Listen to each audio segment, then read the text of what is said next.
केवल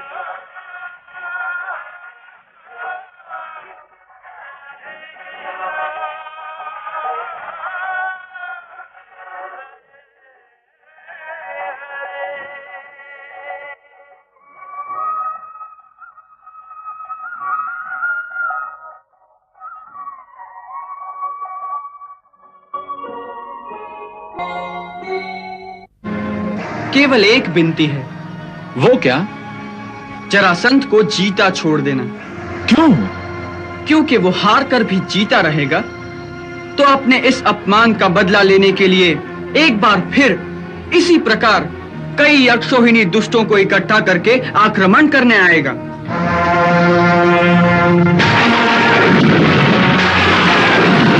और हम दोनों मथुरा में बैठे बैठे ही इसी प्रकार इतने सारे दुष्टों का एक साथ संहार करते रहेंगे। अन्यथा इतने सारे दुष्टों को ढूंढने हम कहां-कहां भटकेंगे। इसलिए आज इसे अपमानित करके छोड़ देना। अच्छी बात है। अब अपने आयुधों को संभालो और अपने रथ पर सवार हो जाओ। जो आज्ञा।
ये तो युद्ध की घोषणा है, आत्मसमर्पण नहीं। सम्राट, ये तो धोखा है, ये धोखा है।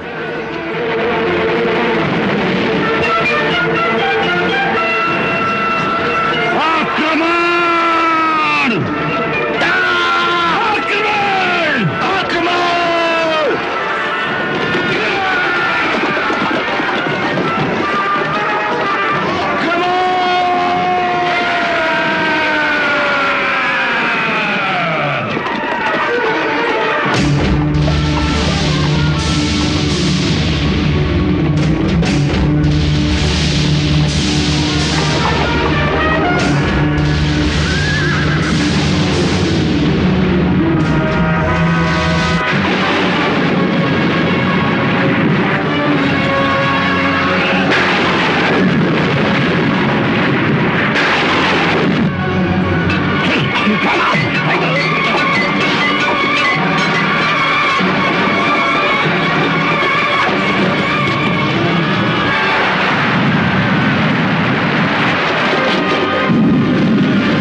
वो जरासंध अभिमानी, ये कृष्णचंद बलिदानी, दोनों ही योद्धा बाणों का संधान करते हैं। जन रक्षा के हित युद्ध श्री भगवान करते हैं, जन रक्षा के हित युद्ध श्री भगवान करते हैं। संग्राम संग्राम आरंभ महासंग्राम, बलराम जी बलधारी, हल उनका प्रलयंकारी, मथुरा में आए दुष्टों का कल्याण करते हैं। जन रक्षा के हित युद्ध श्री भगवान करते हैं, जन रक्षा के हित युद्ध श्री भगवान करते हैं। संग्राम संग्राम आरंभ महासंग्राम।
बढ़ने लगा, मिटने लगे सेनानी, बहे रक्त जैसे पानी, दुष्टों के दल अब धरती से प्रस्थान करते हैं। जनरक्षा के हित युद्ध श्री भगवान करते हैं, जनरक्षा के हित युद्ध श्री भगवान करते हैं।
उठाना आसान है, लेकिन उसे चलाना भी सीख कर आना था, समझे?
करना ग्वालों का काम नहीं।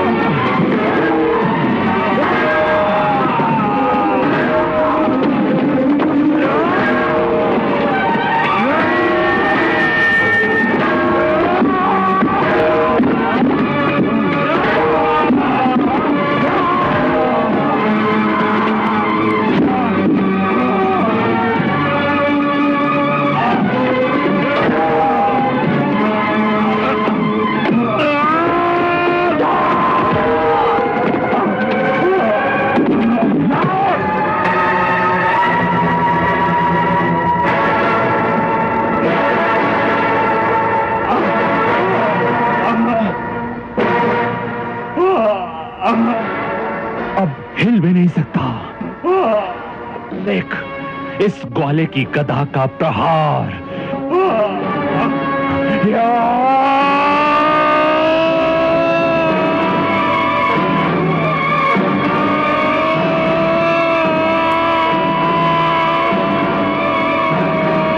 दाऊ भैया, रुक जाओ दाऊ भैया, रुक जाओ दाऊ भैया। नहीं दाऊ भैया, नहीं दाऊ भैया, रुक जाओ। नहीं दाऊ भैया, जाओ कृष्ण। दाऊ भैया रुक जाओ। दाऊ भैया छोड़ दो उसे। नहीं दाऊ भैया, हट जाओ कृष्ण। दाऊ भैया, नहीं दाऊ भैया, रुक जाओ। हट जाओ कृष्ण। रुक जाओ। नहीं दाऊ भैया, रुक जाओ दाऊ भैया। नहीं दाऊ भैया, छोड़ दो उसे। हट जाओ काला। नहीं दाऊ भैया, आज इस नहीं। अभिमानी को एक ग्वाले की ताकत देख लेने दो। नहीं दाऊ भैया, नहीं। नहीं दाऊ भैया, इस समय ये बेचारा निहत्था है, ये निस्सहाय है दाऊ भैया। और किसी निहत्थे शत्रु पर वार करना आप जैसे वीर को शोभा नहीं देता दाऊ भैया। कृष्ण, मैंने कहा था ना, बीच में मेरा हाथ मत रोकना। परंतु भैया, ऐसे निरीह प्राणी को मारना आप जैसे वीर को शोभा नहीं देता। इस बेचारे की सारी सेना मारी गई है, इसके सारे साथी इसे अकेला छोड़कर स्वयं दुम दबाकर भाग गए हैं। ऐसी निस्सहाय अवस्था में इस पर दया कीजिए भैया, आप ही दया कीजिए भैया, छोड़ दीजिए इसे। शांत हो जाइए भैया, शांत हो जाइए, शांत हो जाइए भैया।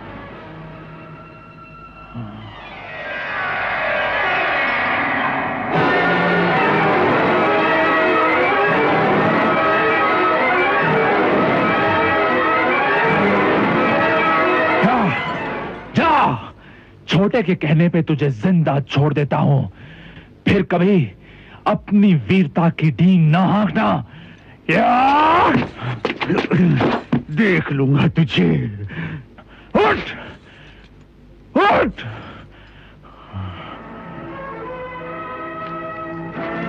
उठ।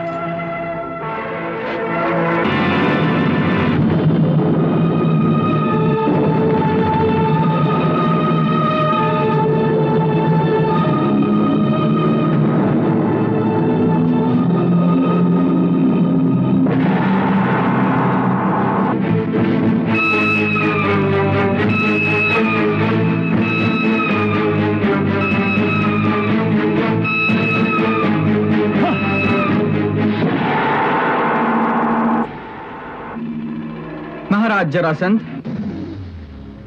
जाइए, अपनी राजधानी को लौट जाइए। परंतु आपका सारथी तो रथ छोड़कर भाग गया है। इसीलिए आपको अब मगध तक पैदल ही जाना पड़ेगा।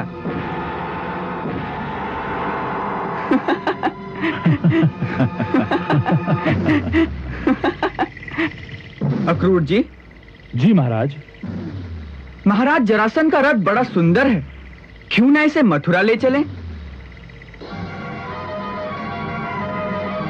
नगर के बालक इस पर सवारी करेंगे तो बड़े प्रसन्न होंगे। जो आ गया महाराज।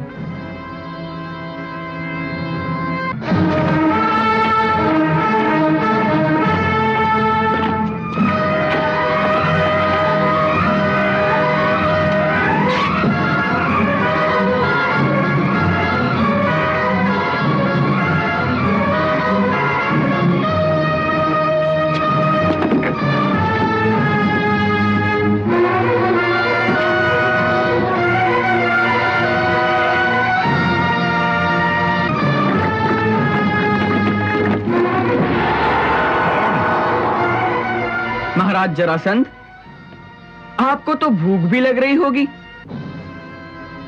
परंतु चिंता करने की कोई बात नहीं।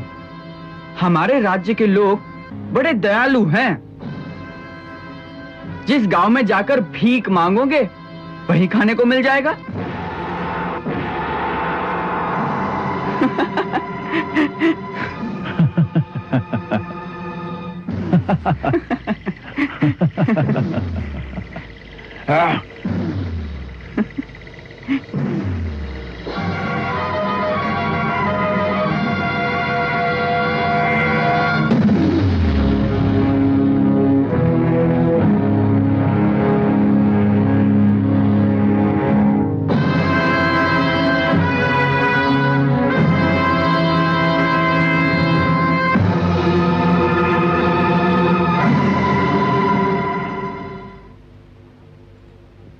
जाओ भैया, अब इन रथों को वापस भेज दें।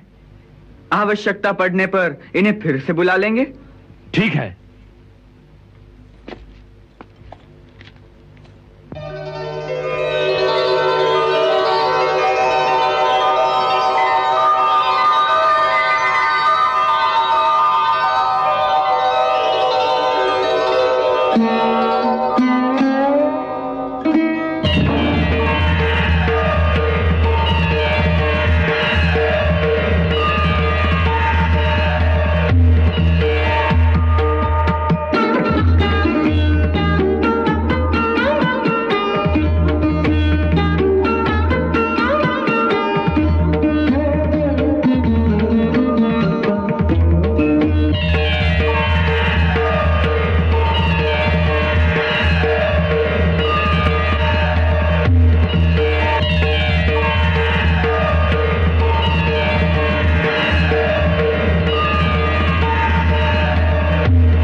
दंभ न छूटा मृग तृष्णा ने यूं भटकाया।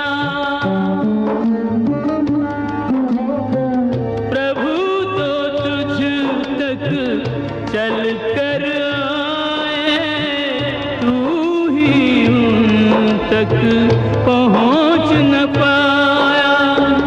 धुल जाते सब पाप रे पगले, क्यों न प्रभु पहचान लिए।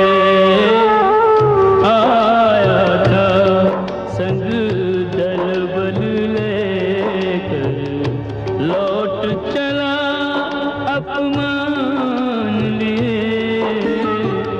टूटा टूटा लज्जित कुंठित अंतर में तूफान लिए। आया था संग दल बल लेकर, लौट चला अपमान लिए।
इतिहास साक्षी है, बड़े बड़े योद्धाओं और बड़े बड़े शूरवीरों को कितनी ही बार पराजय का मुंह देखना पड़ा है।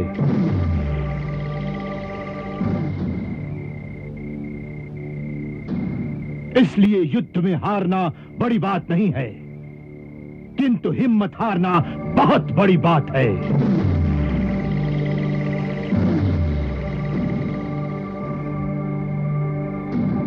एक बार युद्ध में हारने के बाद दोबारा विजय प्राप्त की जा सकती है, किंतु हिम्मत हारने के बाद मनुष्य कहीं का नहीं रहता मित्र, कहीं का नहीं रहता।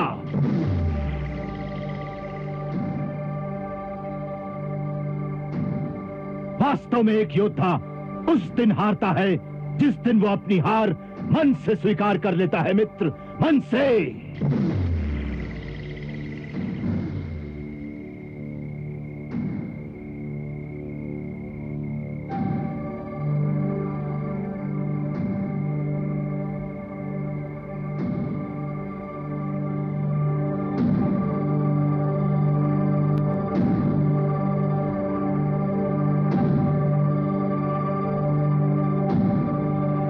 हारना और जीतना प्रारब्ध के हाथ में है।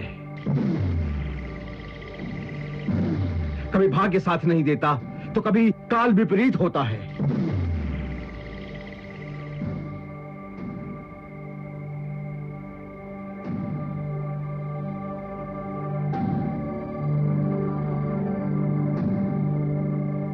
परंतु यह नहीं भूलना चाहिए कि प्रारब्ध कभी एक जैसा नहीं रहता। जैसे रात के बाद दिन आता है, उसी तरह बुरे समय के बाद अच्छा समय भी आता है।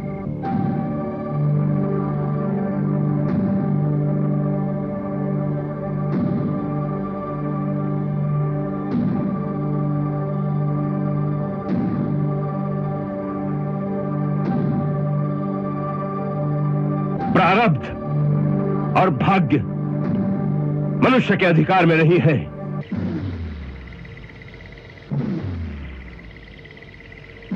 परंतु मनुष्य का कर्म और उस कर्म के दृढ़ संकल्प होना मनुष्य के अधिकार में अवश्य है।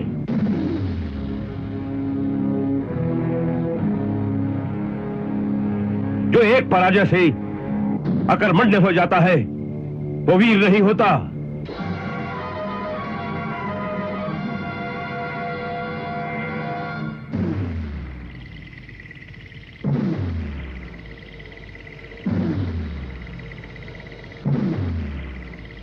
यदि वीर के मन में जीतने का दृढ़ संकल्प हो तो वो 100 बार हार कर भी 101वीं बार जीत सकता है।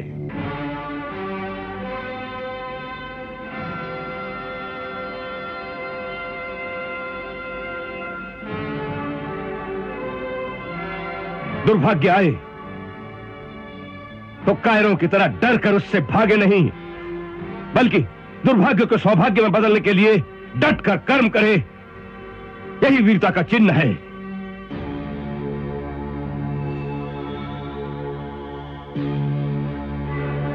इसलिए आप जैसे परमवीर को इस प्रकार दिल छोटा नहीं करना चाहिए। और फिर यह युद्ध कहा था? यह तो माया का एक भ्रमजाल था। ये कृष्ण कोई मायावी विद्या जानता है।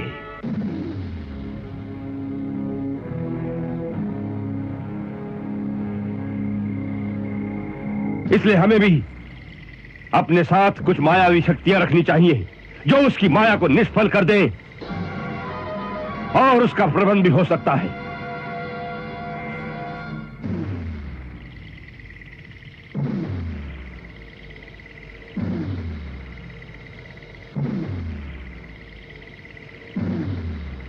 हम सब आपके साथ हैं और हम ये वचन देते हैं कि 1 साल के अंदर अंदर इससे भी अधिक सेना एकत्रित करके फिर से आपके झंडे के नीचे इकट्ठा होकर उन यदुवंशियों से आपके अपमान का बदला अवश्य लेंगे, अवश्य लेंगे। अपमान, घोर अपमान। अपमानित हुआ हूं मैं रुक्मी, अपमानित हुआ हूं मैं।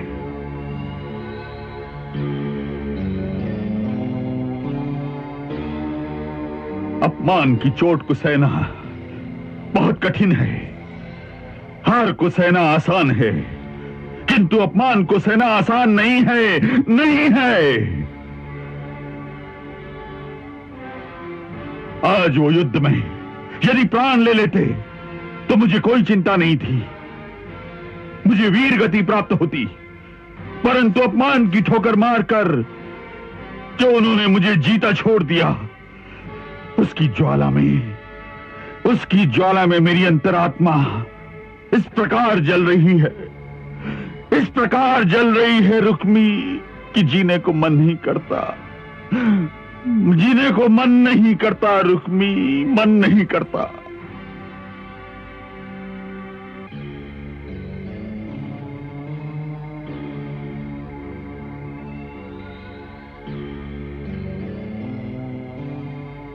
उन्होंने अपने अहंकार के कारण तुम्हें जीवित छोड़ा है मित्र, अपने अहंकार के कारण। यही उनके दुर्भाग्य की निशानी है, और उनका यही दुर्भाग्य हमारे लिए सौभाग्य सिद्ध होगा, सौभाग्य। तुम हमारे सम्राट हो मित्र। अगर आज तुम ही ना होते तो हम सब बिखर गए होते मित्र, बिखर गए होते। भाग्य ने तुम्हें इसलिए जीवित छोड़ा है मित्र कि तुम्हारे नेतृत्व में हम उन अहंकारी यदुवंशियों का समूल नाश कर दें। इसलिए हिम्मत मत हारो मित्र। तुम्हारे हृदय में इस समय जो प्रतिशोध की आग धधक रही है, उसकी ज्वाला को शांत मत होने दो मित्र, शांत मत होने दो, उसे और भड़कने दो, और भड़कने दो।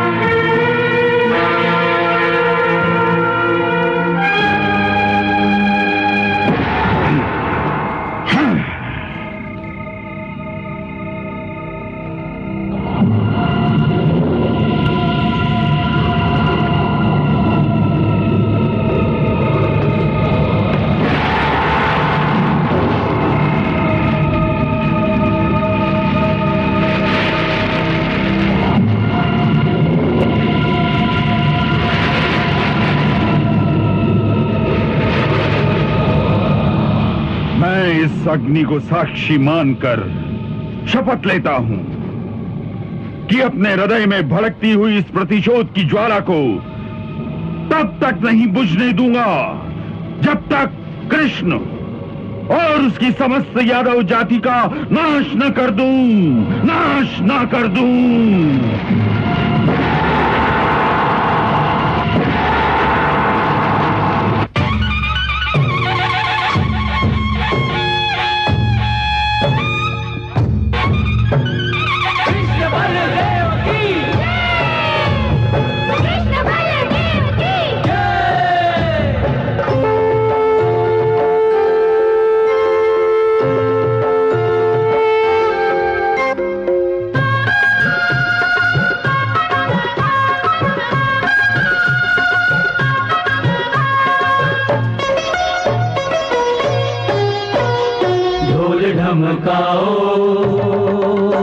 बजाओ नगाड़ा, विजय श्री का झंडा कन्हैया ने गाड़ा।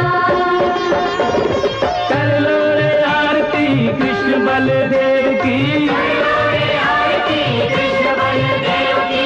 बैरी को रण में इन्हीं ने पछाड़ा के ढोल ढमकाओ, बजाओ नगाड़ा।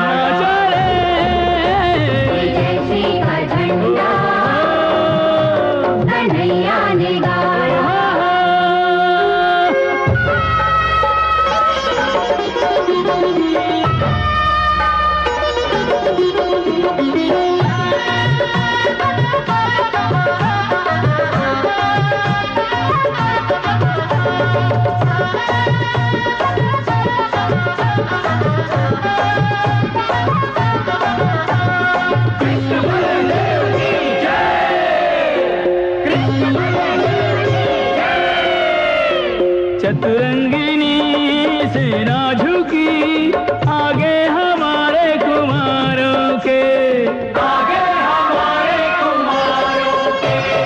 बड़े बड़े योद्धा सह ना सके आघात भीषण प्रहारों के, आघात भीषण प्रहारों के। गर्जन करने वाले सदा को सुला दिए, गर्जन करने वाले सदा को सुला दिए। मनरथ बैरियों के माटी में मिला दिए, मनरथ बैरियों के माटी में मिला दिए। ढोल ढमकाओ, बजाओ नगाड़ा, विजय श्री का झंडा कन्हैया ने गाड़ा। कर लो रे आरती कृष्ण बलदेव की,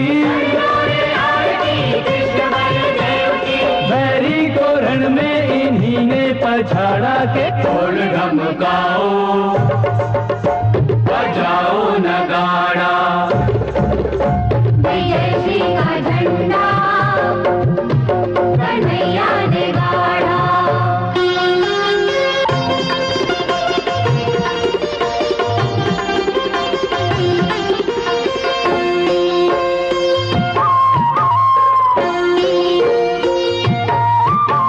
कृष्ण और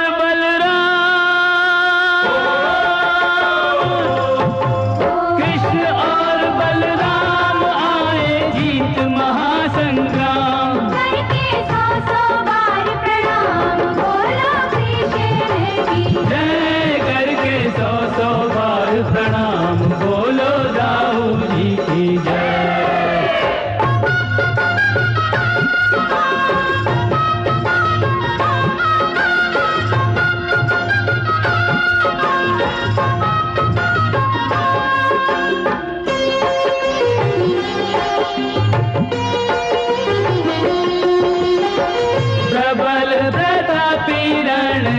कौशल दिखाए आए।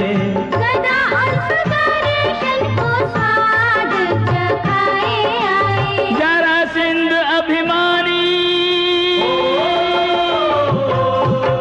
जरासंध अभिमानी रण में है गयो पानी पानी। बच गए जनता निप राजधानी, बोलो कृष्ण की जय, बच गए जनता निप राजधानी, बोलो दाऊ जी की जय। जुग जुग जियो दोनों वीर वीर वीर, जुग जुग जियो दोनों वीर वीर वीर। कुल की आन निभाने वाले, सबके प्राण बचाने वाले, हमरे नाम पे खाने वाले, सौ सौ तीर तीर तीर। जुग जुग जियो दोनों वीर वीर वीर।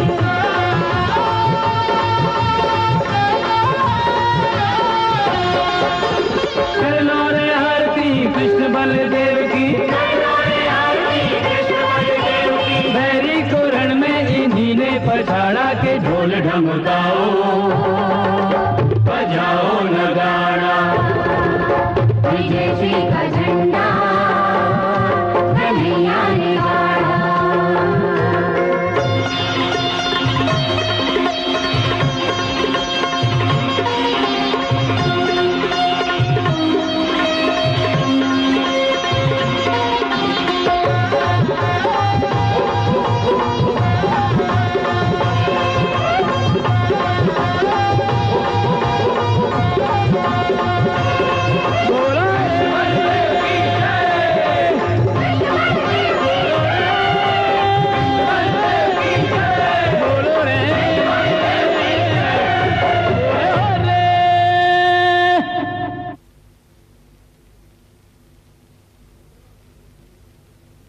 मथुरा के युद्ध ने यह सिद्ध कर दिया है कि विजय सदा धर्म की होती है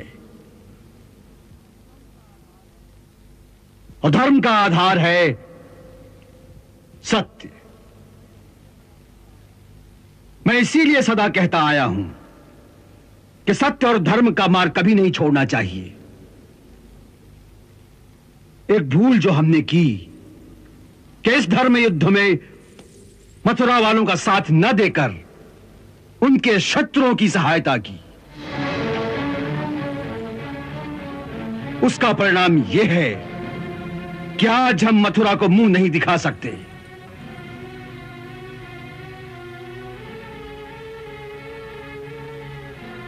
तातश्री,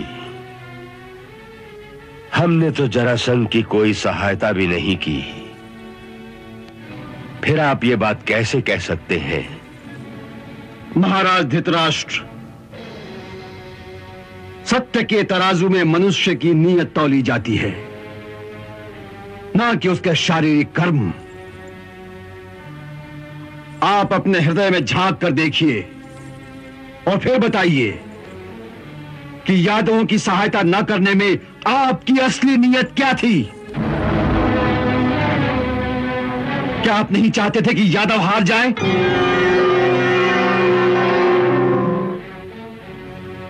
क्या आपके अंतर में यह विचार नहीं था कि यादवों के हारने से पांडव कुमारों का पक्ष लेने वाला कोई नहीं रहेगा?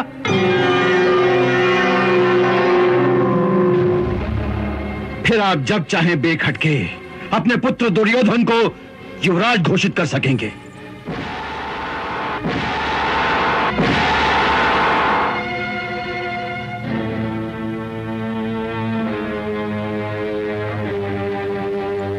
हमने तो युवराज के बारे में भी कोई निर्णय नहीं किया।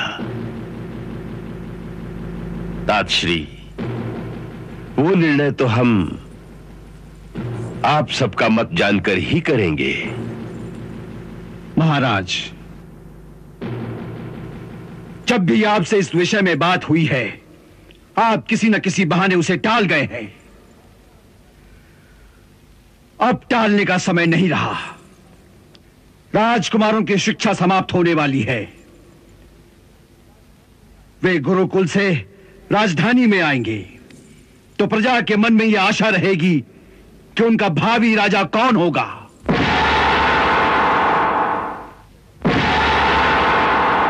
तो इस विषय में मेरा परामर्श यही है कि इससे पहले की बात बढ़ जाए, उचित यही है कि कुमार युधिष्ठिर को आप अपना युवराज बनाने की घोषणा कर दें।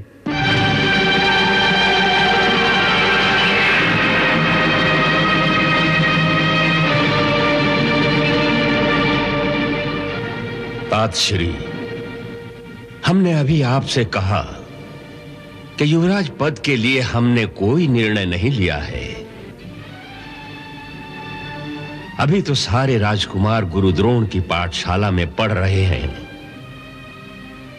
युवराज पद की घोषणा करके हम अभी से उन बालकों के हृदय में ईर्ष्या के बीज नहीं बोना चाहते।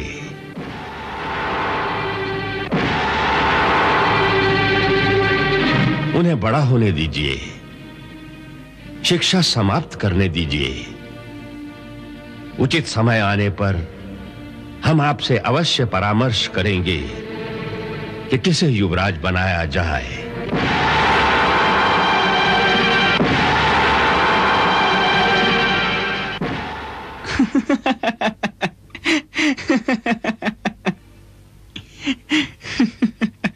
किस पर इतना हंस रहे हो? महाराज धृतराष्ट्र की चतुराई पर, कि कैसे वे युधिष्ठिर को युवराज बनाने की बात को किसी न किसी बहाने हर बार टाल जाते हैं। इसी आशा से कि शायद कुछ समय बाद कोई ऐसा रास्ता निकल आए जिससे उनका पुत्र दुर्योधन राजा बन जाए। ऐसा कोई रास्ता भी है उनके पास?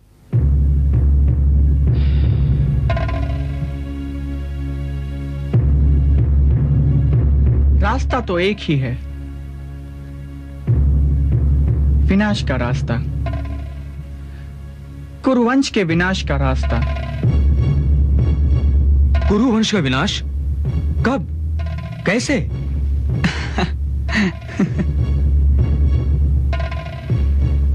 अभी उसका समय तनिक दूर है दाऊ भैया, अभी से उसकी चिंता ना करो।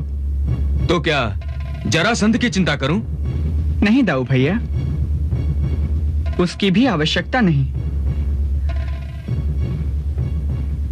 क्योंकि अभी जरासंध भी 1 बरस तक लौट कर नहीं आने वाला।